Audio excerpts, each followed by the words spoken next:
Hi guys, and in this episode of Influencing Magically, we will look at how you can get people to agree to do things for you 700% more efficiently. Yep, and also we'll be divulging a number of Tony Robbins' secrets. Yes, we're going to be digging into his goodie bag and showing you how to use the tools in this episode, which is all about commitment and consistency. Let's do it.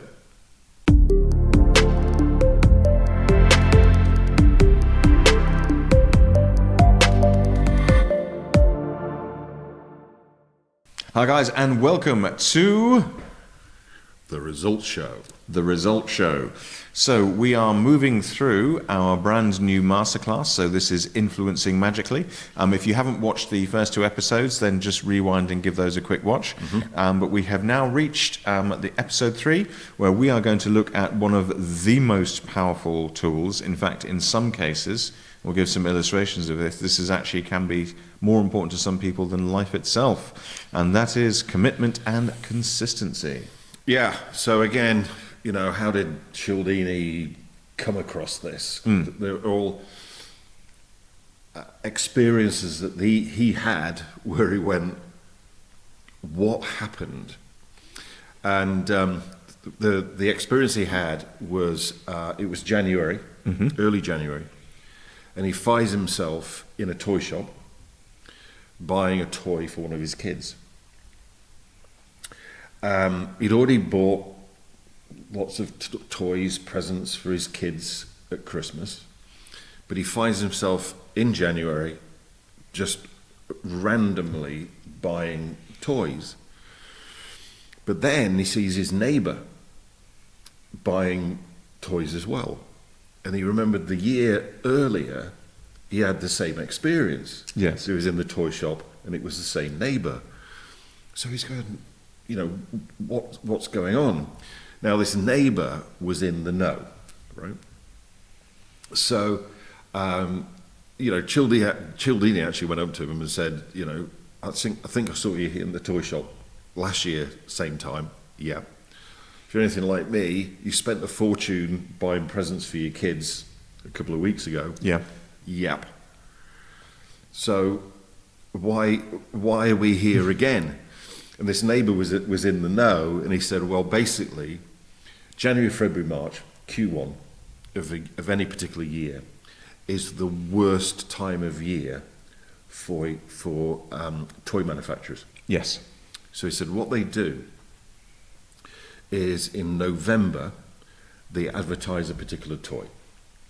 Your kids see the advert and go, Mum, Dad, can I have this for Christmas? And you say, yes. Then you go to the toy shop and they say, we've sold out. We're not expecting the next delivery until January.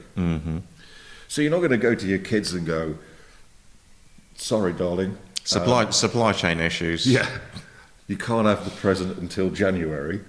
So you buy them something else. Yeah. Yeah. But then you've made a commitment to them that they can have that as a present, and you've been told the next time they'll be in stock is January.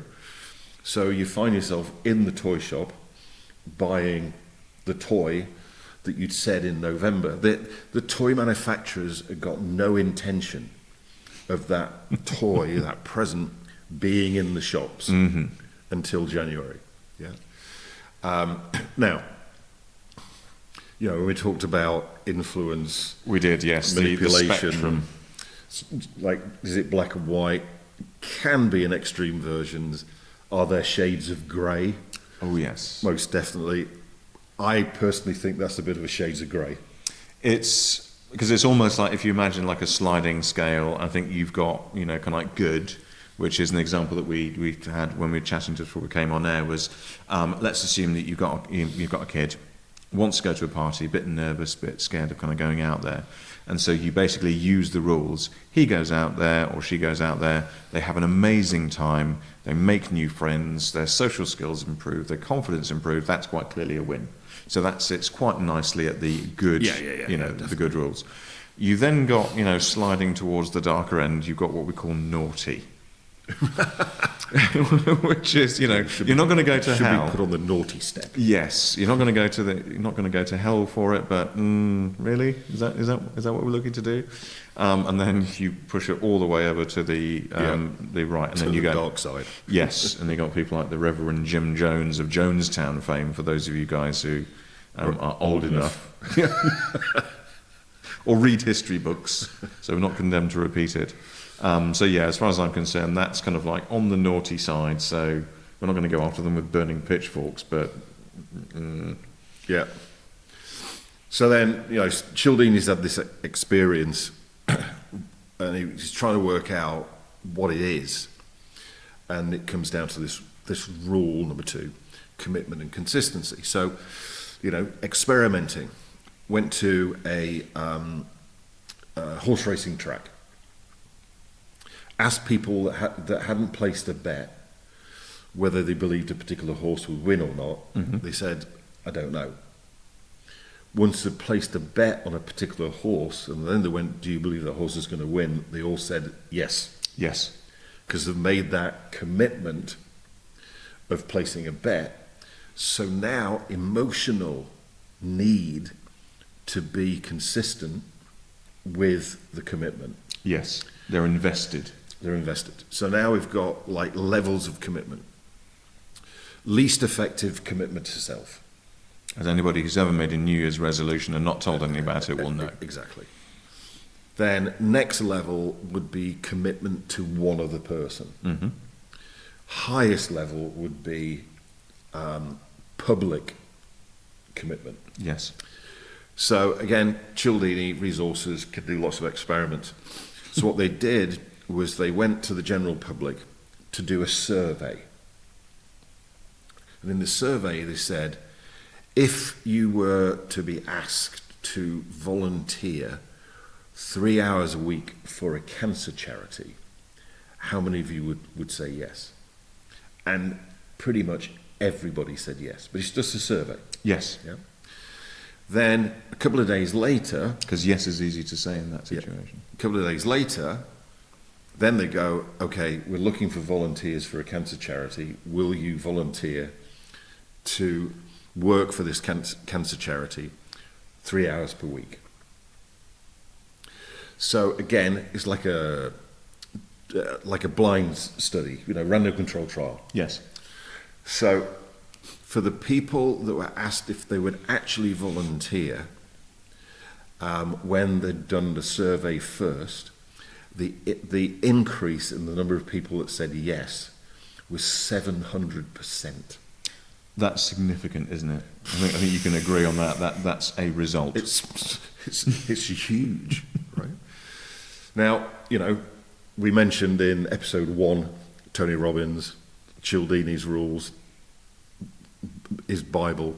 Yes, How does Robbins use this all the time in Unleash the Power Within? 3-day seminar, all the way through. Is this making sense?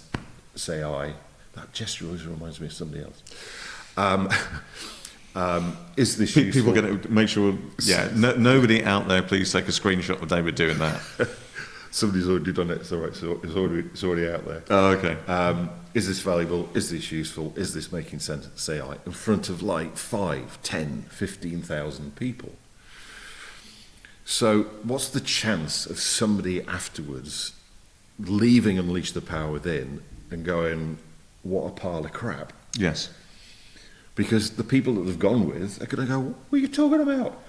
All weekend you've been going, yes, it's making sense, yes, it's useful, yes, it's valuable.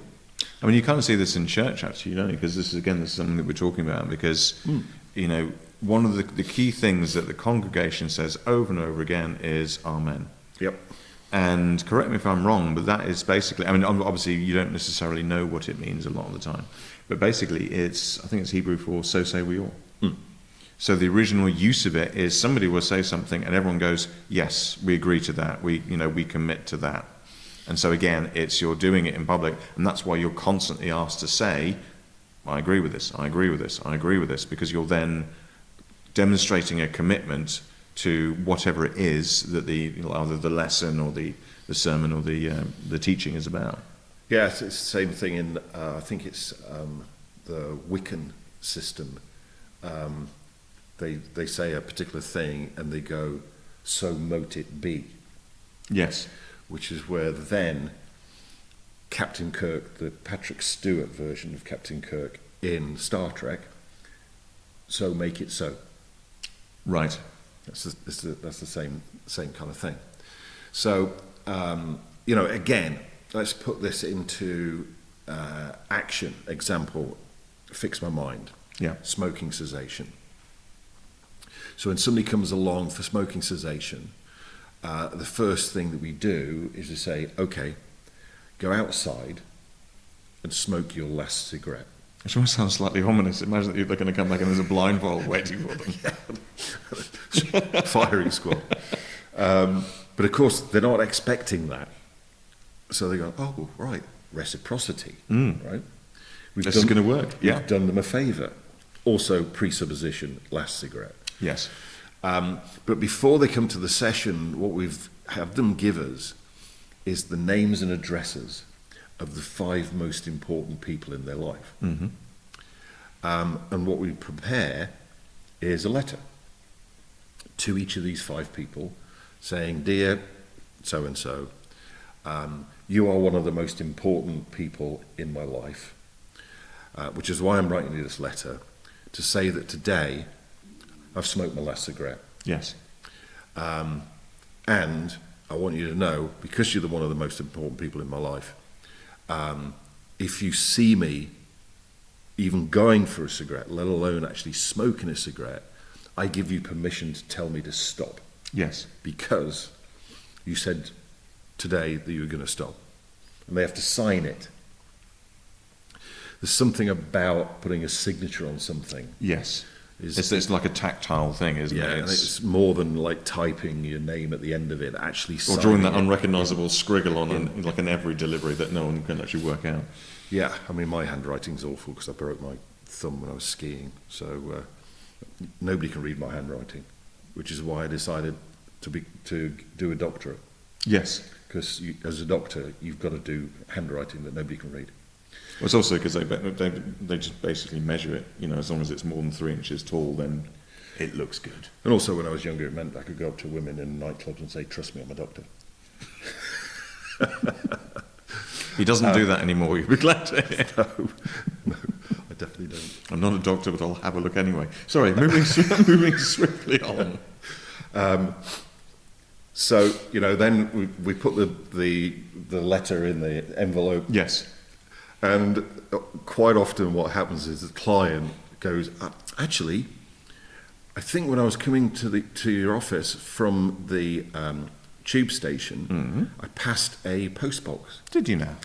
I'll post them for you on the way. We know that if we do that, yes, they're going to go in the bin. We say, like, nope, all part of the service. All part of the, yes. We'll post them for you. You don't need to worry about that. Which brings in the commitment and consistency. Yep, very powerful. And again, not going to dwell on it too much because we did discuss, kind of like, shall we look at some of the darker sides? Yeah. But just in terms of as an illustration of the power of this, and again, this goes back to where this is definitely hard right in terms of the not good uses of it. Where you had, for instance, Jonestown, and again, unfortunately, and again, this is the rationale behind Cialdini's work is like because. Especially kind of like in the period up to when this was written, there were a lot of cults. Yep. We don't really get them as much in the UK, I don't think. But in America, they are big, and a lot of them are incredibly dangerous. And so Jonestown had happened, kind of like within Cialdini's kind of like awareness. Yeah. And I mean, the other example was with. American prisoners of war. Yes. In the Korean War, this was. And they were prisoners in Chinese prisoner of war camps. And what they would do to particular prisoners, they would ask them a question like, is America perfect? Which of course people would say, well, no. Yeah. Is unemployment a problem in communist countries? No. Then and what they would do when they did that is they would give them a cigarette, because that was the currency, Yes. if you like, in the prisoner of war camps. Then they go, okay, will you actually write out why America isn't perfect, why unemployment isn't a problem in communist countries? And then they'd have them write, and they'd give them 2 cigarettes. Yes. Because it's a slippery slope, isn't it? Yeah. It's like, yeah. So then they would have them write an essay, why America's not perfect, why unemployment isn't a problem in communist countries, and sign it. And they get a packet of cigarettes. Then what would happen is they would read out the essay and the name of the prisoner on the prisoner of war camp radio. Yes, like the tannoy system. Tannoy system.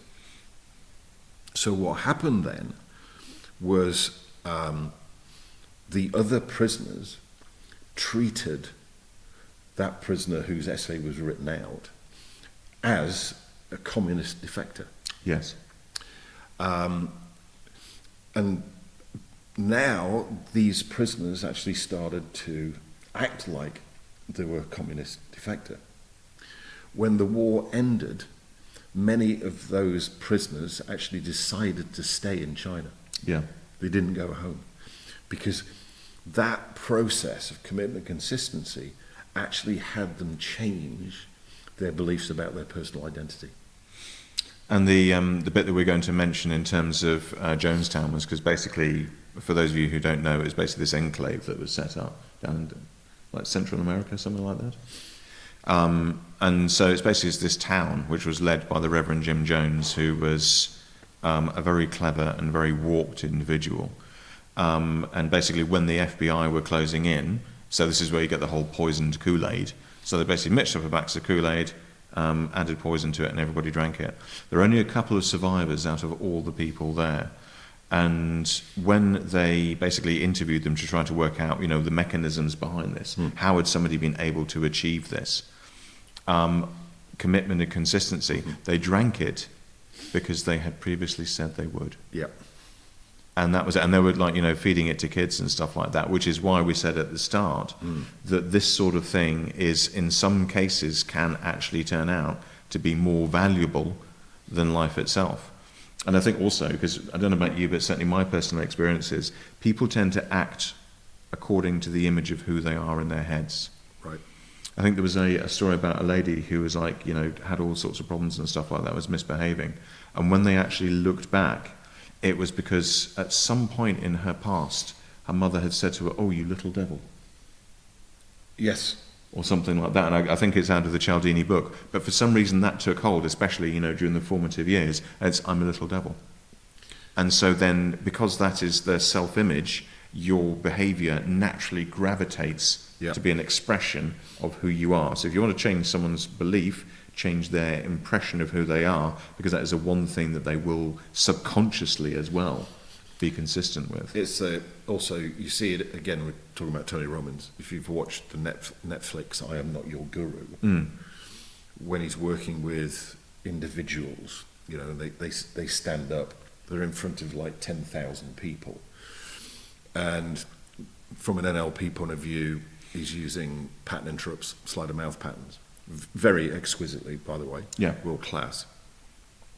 But the problem has disappeared. But then this person says that their problem has disappeared in front of 10,000 people. Yes.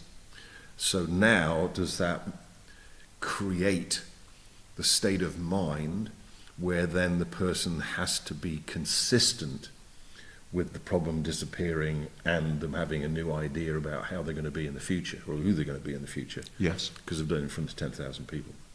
And then in front of millions of people who've watched it on Netflix. Yes. Yep. So that's how you create the stickiness, if you like, of transformation, of change work.